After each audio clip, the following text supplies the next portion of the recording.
In a world where hopium and common sense collide, starring the CryptoKeeper and BlockchainCrusader. Welcome to Debate Crypto.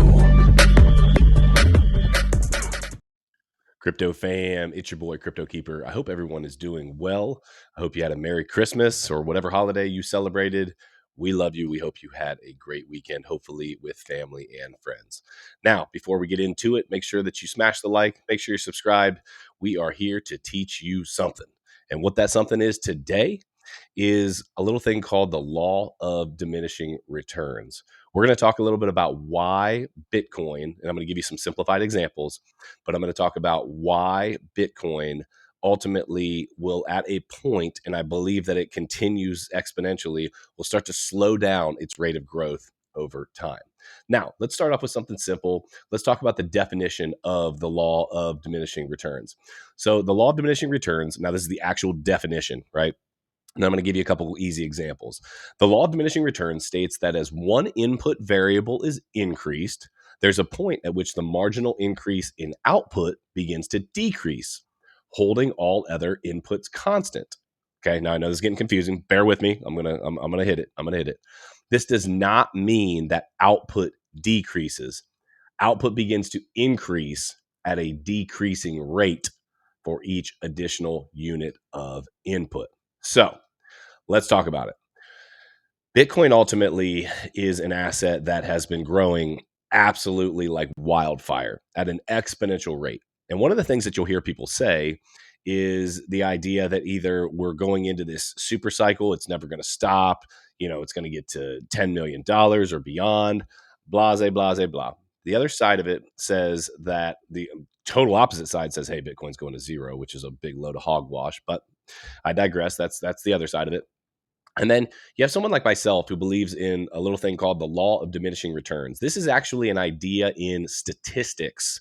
And basically what it states is that as let me use it in Bitcoin. Okay. So it takes more fiat. This is the simplest way I can put it. It takes more fiat currency to move Bitcoin's price higher. Right.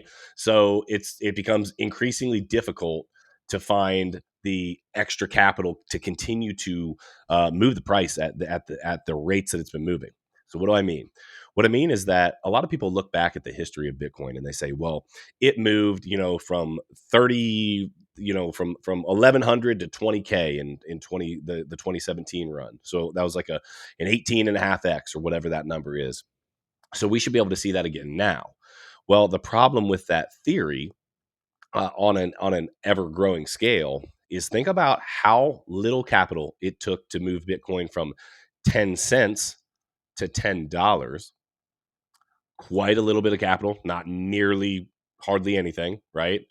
And then we go from $10 to $1,000. Now it takes a lot more capital to move from $10 to $1,000.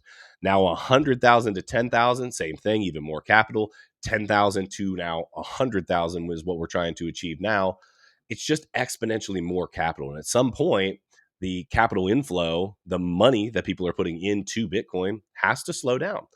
And the thing is that the rate at which Bitcoin is being produced stays the same. It stays stagnant.